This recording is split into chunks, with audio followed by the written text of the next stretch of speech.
Section 143. Vaisampayana said, Then the son of Suvala, Sakuni, King Duryodhana, Dussasana and Karna, in consultation with one another, formed an evil conspiracy. With the sanction of Dhritarashtra, the king of the Kuru, they resolved to burn to death Kunti and her 5 sons. But that wise Vidura, capable of reading the heart by external signs, ascertained the intention of these wicked persons by observing their countenances alone. Then the sinless of Vidura, of soul enlightened by true knowledge and devoted to the good of the Pandavas, came to the conclusion that Kunti with her children should fly away from her foes, and providing for that purpose a boat furnished with enemies and flags and strong enough to withstand both wind and wave. He addressed Kunti and said, This Dhritarashtra hath been born for destroying the fame and offspring of the Kuru race. Of wicked soul he is about to cast off eternal virtue. O blessed one, I have kept ready on the stream a boat capable of withstanding both wind and wave. Escape by it with thy children from the net that death hath spread around you. Vaisampayana continued. Hearing these words, the illustrious Kunti was deeply grieved, and with her children, O bull of Bharata's race, stepped into the boat and went over the Ganges. Then leaving both according to the advice of Vidura, the Pandavas took with them the wealth that had been given to them while a Varanavata by their enemies, and safely entered the deep woods.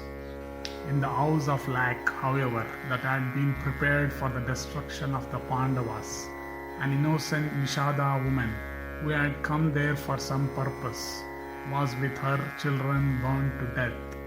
And that worst of Mlechas, the wretched Purochana, who was the architect employed in building the house of lac, was also burnt in the conflagration. And thus were the sons of Dhritarashtra with their counselors deceived in their expectations. And thus also were the illustrious Pandavas by the advice of Vidura saved with their mother.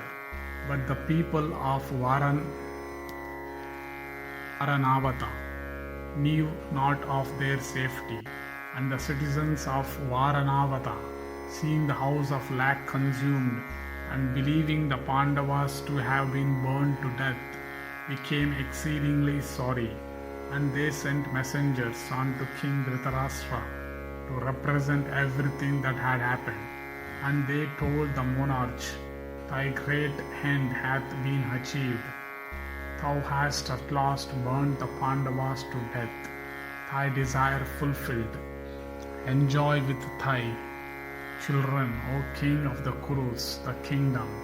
Hearing this, Dhritarashtra with his children made a show of grief, and along with his relatives, including Khatri, Vidura, and Bhishma, the foremost of the Kurus, performed the last honors of the Pandavas. Janamejaya said, O best of Brahmanas, I desire to hear in full this history of the burning of the house of lac and the escape of the Pandavas therefrom. That was a cruel act of theirs, the Kurus, acting under the counsels of the wicked Kanika. Recite the history to me of all that happened. I am burning with curiosity to hear it. Vaisampayana said, O chastiser of all foes, listen to me, O monarch, as I recite the history of the burning the house of lac and the escape of the Pandavas. The wicked Duryodhana, beholding Bhimasena, surpass everybody in strength, and Arjuna, highly accomplished in arms, became pensive and sad.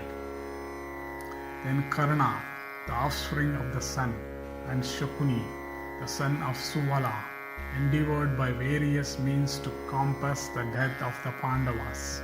The Pandavas too counteracted all those contrivances one after another, and in obedience to the counsels of Vidura, never spoke of them afterwards.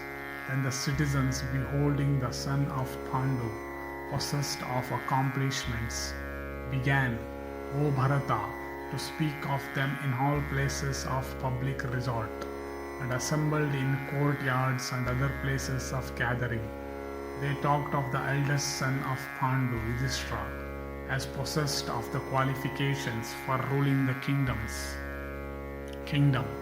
And they said, Dhritarashtra, though possessed of the eye of knowledge, having been born blind, obtained not the kingdom before.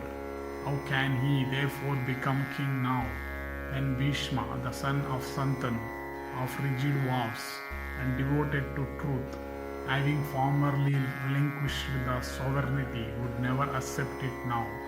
We shall therefore now install on the throne with proper ceremonies the eldest of the Pandavas, endued with youth, accomplished in battle, versed in the Vedas, and truthful and kind. Worshipping Bhishma, the son of Santanu, and Dhritarashtra, conversant with the rules of morality, he will certainly maintain the former, and the later with his children in every kind of enjoyment. The wretched Duryodhana, hearing these words of the prating partisans of Yudhishthira, became very much distressed, deeply afflicted. The wicked prince could not put up with those speeches. Inflamed with jealousy, he went on to Dhritarashtra, and finding him alone, he saluted him with reverence, and distressed at the sight of the partiality of the citizens for Yudhishthira, he addressed the monarch and said, O father, I have heard the parting citizens utter words of ill omen, passing thereby, and Bhishma too. They desire the son of Pandu to be their king. Bhishma will sanction this, for he will not rule the kingdom. It seems, therefore, that the citizens are endeavoring to inflict a great injury on us. Pandu obtained of old the ancestral kingdom by virtue of his own accomplishments, but thou from blindness didst not obtain the kingdom, though fully qualified to have it. If Pandu's son now obtain the kingdom as his inheritance from Pandu, his son will obtain it after him, and that son's son also, and so on will it descend in Pandu's line.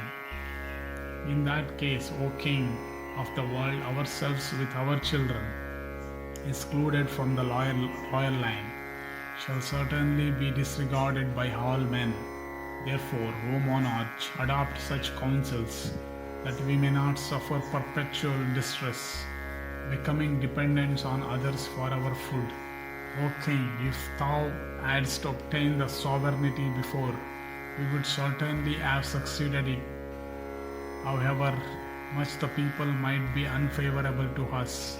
Thus ends the 143rd section in the Jatugriha Parva of the Adi Parva.